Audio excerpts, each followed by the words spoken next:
E disputa aqui conduzir de maneira a mencionar também de government shutdown mais largo da história, também se cumpre 37 dias desse último tawa no 2018, 2019, a durar alrededor de 35 dias. Essa aqui é indicativo que nós estamos tentando um território que antes nós não experiência, sem precedente. Essa aqui também tem sua dinâmica na Cuni. E de quadro aqui, o qual que nós queremos mencionar que através do government shutdown aqui, uma consequência que o empregado federal no momento aqui, para motivo que o pressuposto na hora de aprovar, diferente do empregado federal não está recebendo salário pago. Não obstante, isso aqui,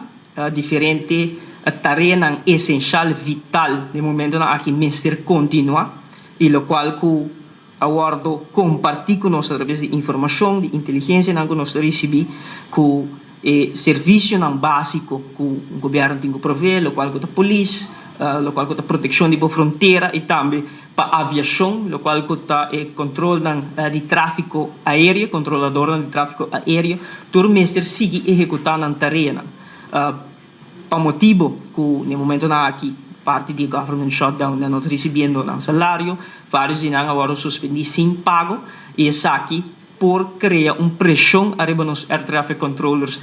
E algo que é importante para agora comunicar também para a Federação de Aviação